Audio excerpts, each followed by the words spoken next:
For decades, they treated me like I was weak and stupid. Then I discovered their elaborate scheme to drain our accounts, and the quiet husband became dangerous. At 42, I discovered that 27 years of being called a pushover had taught me something invaluable about human nature. My wife Jennifer thought she was playing chess while I was playing checkers. What she didn't realize was that I'd been studying the entire board for months.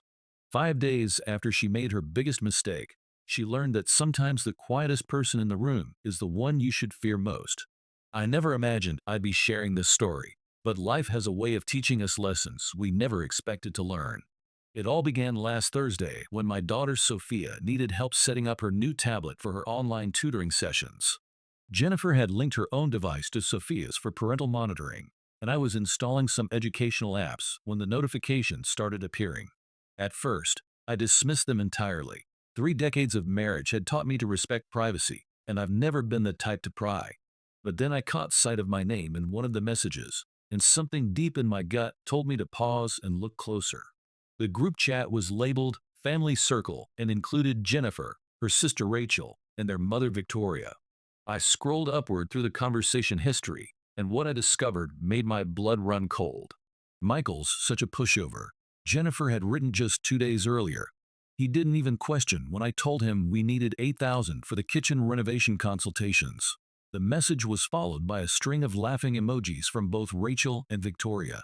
"You should take more while the getting's good," Rachel had replied.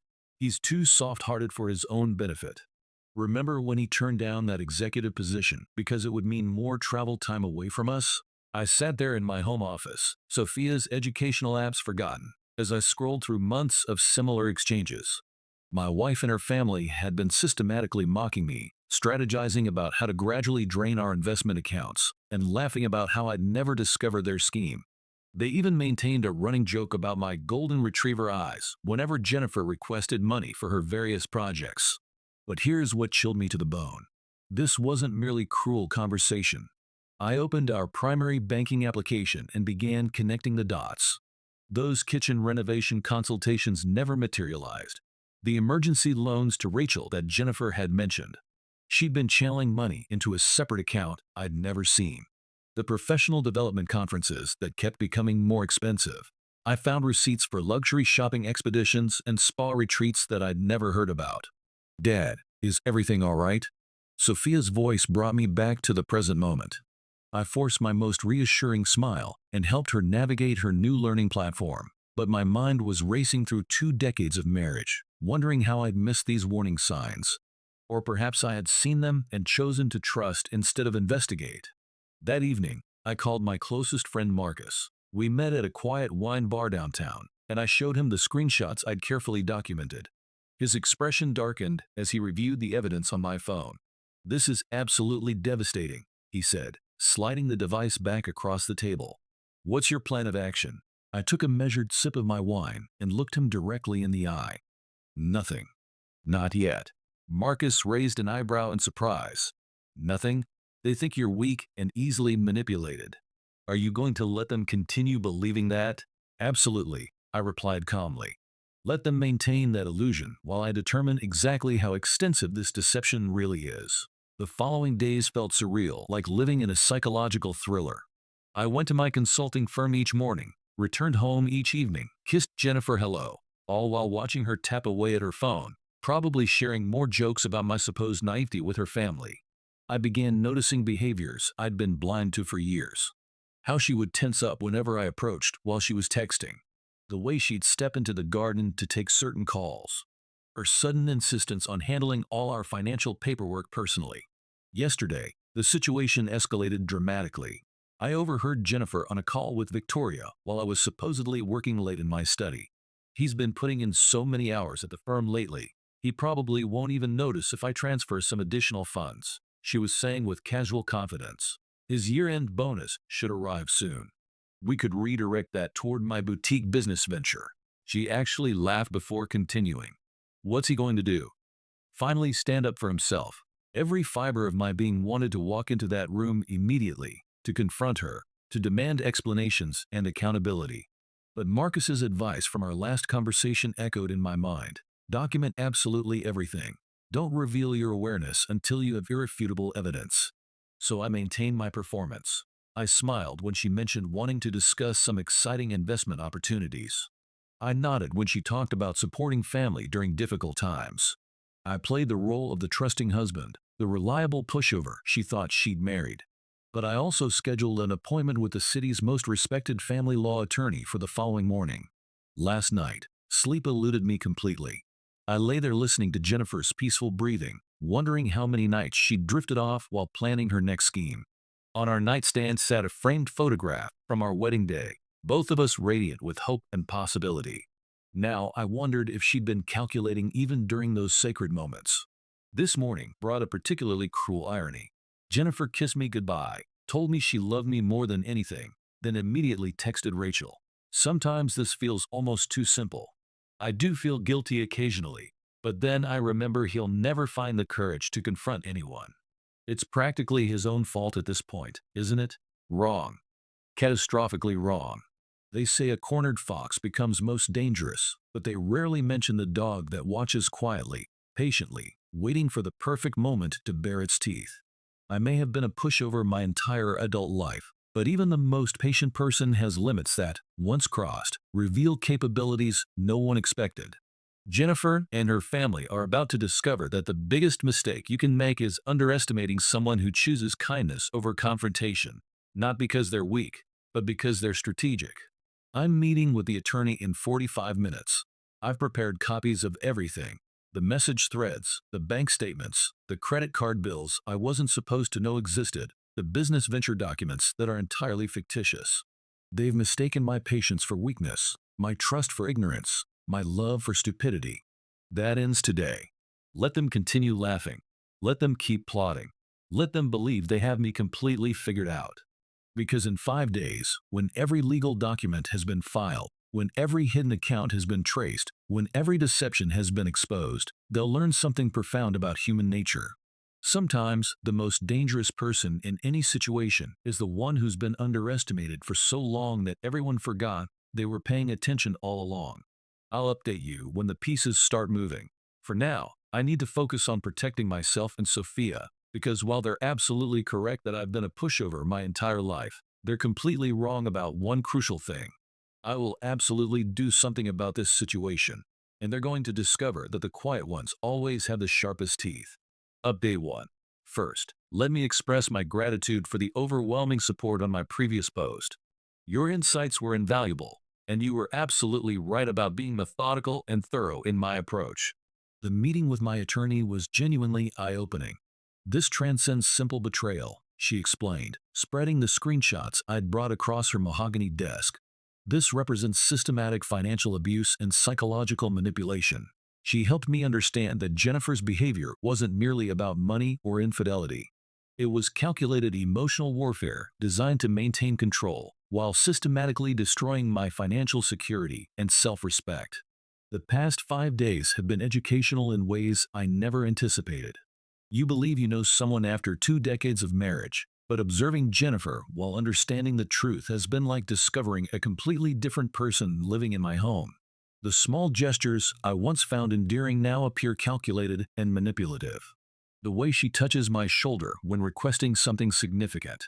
How she always brings up financial matters when I'm distracted with Sophia or work stress. The timing of her affection always seemed to coincide with her need for something substantial. Speaking of Sophia, she said something yesterday that made my blood pressure spike dangerously. We were working in the garden when she asked, quite innocently, "Daddy, why does Mommy's business partner visit during the day when you're at the office?" I kept my voice steady and casual. "What business partner is that, sweetheart?" "The tall man with a wedding ring like yours. He brings Mommy coffee, and they work on her computer together in the house." I installed a discreet security system that very afternoon. Nothing invasive or illegal, just one of those modern doorbell cameras that professionals use for package deliveries. Jennifer didn't even notice during installation. She was too busy texting Rachel about securing another $4,000 from our emergency fund for her consultant fees. The camera investment paid dividends faster than I anticipated. Today, while I was supposedly attending a client meeting, I took a personal day and monitored the live feed. At 11:30, A silver Mercedes pulled into our driveway. A man emerged, wedding ring clearly visible, and remained inside my home for nearly 3 hours. I have everything recorded. Every entrance, every exit, every moment documented with timestamps. But even that discovery pales compared to what happened last night. Victoria and Rachel came for our monthly family dinner, and I sat there maintaining my role as the oblivious husband while they exchanged meaningful glances across my carefully prepared meal. The conversation inevitably turned to finances, as it always does when Jennifer's family visits. "Michael," Victoria said, serving herself another portion of the roasted vegetables. "Jennifer mentioned you're considering investing in her new business venture." I watched Jennifer's face carefully as I responded. She hasn't shared the specific details yet. Rachel jumped in enthusiastically. "You should see the business plan. It's incredibly promising. The initial investment is substantial, but the projected returns are exceptional." She paused, glancing at Jennifer. "We can discuss the particulars later, though." "Of course, darling," Jennifer said sweetly, patting my hand with practiced affection. "You know I always have our family's best interests at heart." They believed they were so clever, orchestrating their elaborate deception right in front of me. But I had already examined the business venture documents on Jennifer's laptop during one of her afternoon meetings with her partner. There was no legitimate business, just sophisticated plans to transfer our entire savings into accounts I could never access. After dinner, they gathered in the kitchen, assuming I was helping Sophia with her homework in the living room. But sound carries through our home's ventilation system, and their voices reached me clearly. "He's still completely clueless," Jennifer laughed quietly.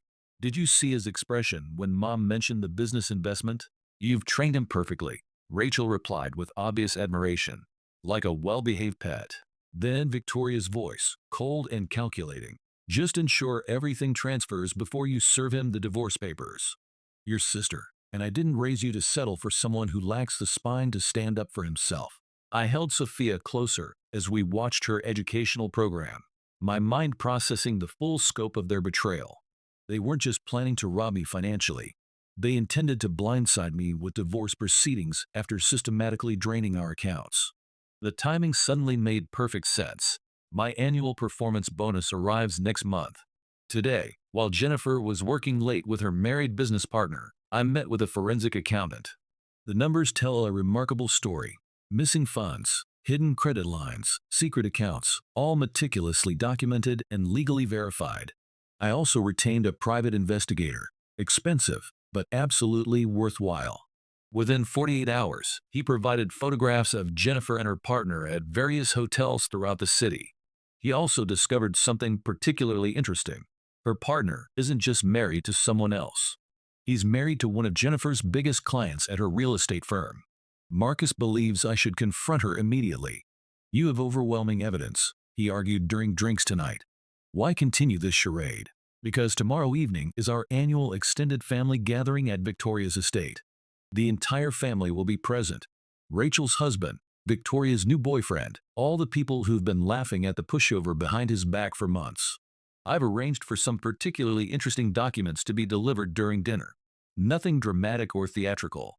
Simply copies of bank statements, hotel receipts, and selected screenshots from that family group chat. One complete set for each person at the table. They think I'm weak because I choose diplomacy over aggression. They mistake patience for cowardice, kindness for stupidity. Tomorrow evening, they'll discover that sometimes the quietest person at any gathering is the one who's been observing everything most carefully. The beautiful irony: while Jennifer has been playing her elaborate game of deception and manipulation, I've already secured victory through documentation, legal preparation, and strategic patience. Every document has been filed with the court. Every account has been traced by professionals. Every piece of evidence has been verified and legally authenticated. I have one final performance to deliver: the unsuspecting husband at a family dinner. Then we'll discover who's really been the pushover in this relationship. Tomorrow's update will be worth waiting for. I promise you that. Update 2. I'm still processing the emotional aftermath of last night's dinner, but I promised you an update. So here's exactly how everything unfolded. The evening began with typical family gathering chaos at Victoria's impressive estate. Rachel's husband was managing the outdoor grill. Victoria's boyfriend was crafting cocktails at the bar, and Jennifer was assisting her mother in the spacious kitchen. Sophia was spending the evening with Marcus's family. I'd arranged that earlier, anticipating how the night might develop. I performed my role flawlessly, playing the familiar character of quiet, agreeable Michael. I complimented Victoria's recent interior design changes, laughed appropriately at Rachel's husband's stories, and pretended not to notice the knowing glances they kept exchanging throughout the evening. Jennifer seemed particularly affectionate, probably because she believed she was approaching the culmination of her master plan. "Sweetheart," she said during the appetizer course, "I was thinking we should tell everyone about the business venture tonight. The timing feels perfect." Right on schedule, Victoria's face lit up with practiced enthusiasm. "Oh yes, Michael. You're going to be absolutely thrilled about this opportunity." That's when the doorbell chimed.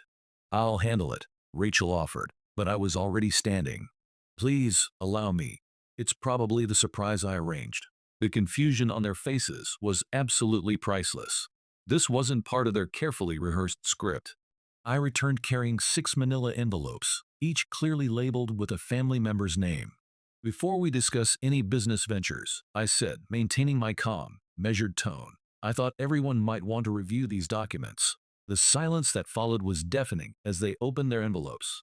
I watched their expressions transform as they realized what they were examining: comprehensive bank statements, time-stamped hotel receipts, printed screenshots of their group chat conversations, photographs of Jennifer with her married partner, all documented, dated, and legally verified. Jennifer's face drained of all color. "Michael, I can explain everything. Can you explain the $62,000 you've systematically diverted from our investment accounts?" I asked quietly.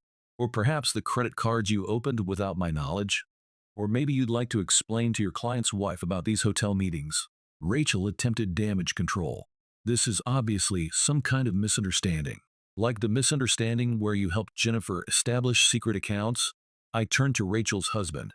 "Did you know your wife was actively participating in financial fraud?" The room erupted.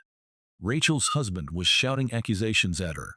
Victoria was desperately trying to manage the crisis. Jennifer was sobbing, not from remorse, but from the shock of being exposed so completely.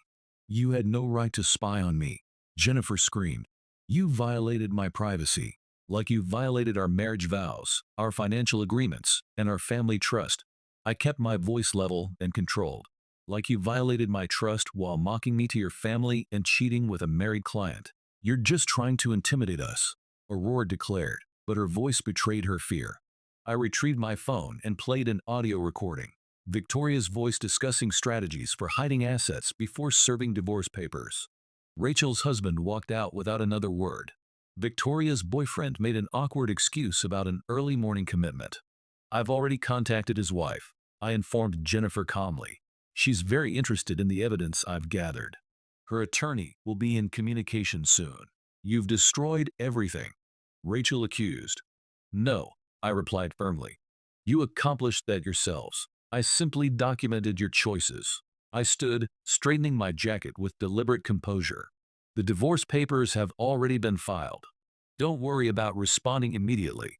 Your legal team will have substantial material to review. The forensic accountant's report makes for particularly fascinating reading." Jennifer finally found her voice through her tears. "What about Sophia? You can't just take her away from me." "You mean the daughter you plan to use as leverage? The one you discussed manipulating for maximum custody impact in your messages?"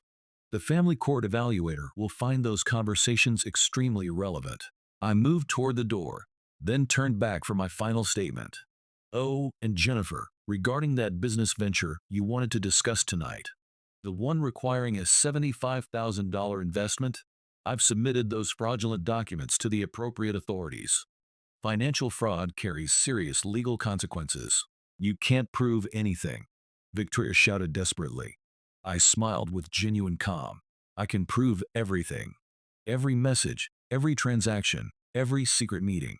While you were all laughing about the pushover, I was building an absolutely airtight legal case. The last image I saw before leaving was Rachel frantically texting, probably warning others about the legal implications. Victoria was berating Jennifer for allowing this exposure, and Jennifer simply sat there, finally understanding that her perfect scheme had completely collapsed. This morning, I woke to 73 missed calls and over 150 text messages. Jennifer's married partner apparently isn't handling his wife's discovery very well. Rachel's husband is consulting divorce attorneys. Victoria's boyfriend decided the family drama exceeded his tolerance level. My attorney called an hour ago. Jennifer's legal team is attempting aggressive negotiation, but their position is remarkably weak. It's fascinating how quickly people abandon each other when their deceptions are exposed. Rachel has already offered to provide testimony about the financial fraud in exchange for reduced legal consequences. I took Sophia to the botanical gardens today. She asked why mommy didn't come home last night. I simply explained that sometimes adults need time to think about their choices. She seemed to accept that explanation. The coming months will present challenges, but I'm prepared. They assumed I was weak because I chose kindness over confrontation. They believed I was a pushover because I preferred peace over conflict. They never realized that genuine strength isn't about aggression or dominance. It's about patience, strategy, and knowing exactly when to reveal your capabilities. Tomorrow we begin the formal legal proceedings. Jennifer's partner faces his own family crisis. Rachel is dealing with potential fraud charges, and Victoria is learning that actions always have consequences, regardless of how clever you believe your schemes to be. I'll provide updates as the situation develops, but for now, my focus must be on Sophia. She's what matters most in this entire situation. As it turns out, this pushover had considerably sharper teeth than anyone anticipated. Final update. 8 months have passed since that memorable dinner at Victoria's estate, and many of you have requested a comprehensive update. Now that the legal dust has settled and all proceedings are complete, I can finally share how everything ultimately resolved. Let's begin with Jennifer's married business partner. His wife didn't simply divorce him. She owned 51% of their consulting firm. When she discovered the affair, her response was methodical and devastating. She contacted every major client they served, including several who were personal friends from their social circle. By the time she finished documenting his professional misconduct, his reputation was completely destroyed. Last I heard, he's living in a studio apartment downtown and working for a rideshare company to pay his legal fees. Jennifer's situation deteriorated rapidly. Remember those fraudulent business documents they planned to use for my investment? The authorities discovered they'd executed that scheme previously. 4 other men came forward with remarkably similar stories of financial manipulation and fake business ventures. The investigators found this pattern of behavior extremely compelling. Jennifer is currently facing multiple charges for fraud and grand theft. Her real estate license was suspended pending the outcome of her criminal case. Professional reputation matters in her industry, and news of someone defrauding their own spouse travels quickly through social networks. Lucy's life imploded with spectacular thoroughness. Her husband didn't merely file for divorce. He launched a comprehensive investigation.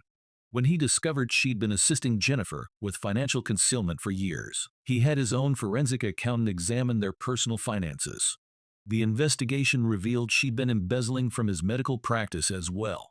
She's facing serious criminal charges, and her husband ensured their entire social circle understood exactly why their marriage ended. Professional communities can be remarkably unforgiving when trust is violated so completely. Victoria attempted to portray herself as an innocent victim, claiming she was merely supporting her daughters through difficult times. That narrative crumbled when investigators found extensive email communications proving she was the strategic mastermind behind several of their schemes. She'd orchestrated similar manipulations before, helping her daughters target men she considered financially vulnerable. Her boyfriend disappeared immediately when he realized he might have been her next target. The divorce proceedings concluded with surprising efficiency. My comprehensive documentation was so thorough that Jennifer's attempts to claim emotional abuse and financial control backfired completely. The judge was particularly interested in their group chat messages mocking me while planning systematic theft. Nothing expedites divorce proceedings quite like conspiracy documented in writing. But here's where the story becomes truly interesting. Remember how they consistently called me a pushover? That same patience and meticulous attention to detail that made them underestimate me proved invaluable in building an absolutely bulletproof legal case. The forensic accountant traced financial irregularities extending back several years. Every transaction, every hidden account, every fraudulent document was methodically documented and legally verified. Custody arrangements were never contested. Those messages discussing using Sophia as leverage, the conversations about disrupting my relationship with our daughter, didn't resonate well in family court. I received primary custody, with Jennifer granted supervised visitation when she's not managing her legal troubles. Their social network collapsed entirely. People don't appreciate discovering they've been friends with criminals. Jennifer's affluent social circle vanished when they realized she'd been fabricating stories about everything. Rachel's country club membership was revoked. Apparently, fraud charges violate their membership standards. Victoria's church asked her to resign from all leadership positions. The financial aftermath proved devastating for them. The court ordered complete restitution of stolen funds plus substantial penalties. Jennifer's hidden accounts were frozen. Rachel's assets were seized to cover legal fees and restitution. Victoria's retirement savings were decimated covering her daughter's legal expenses.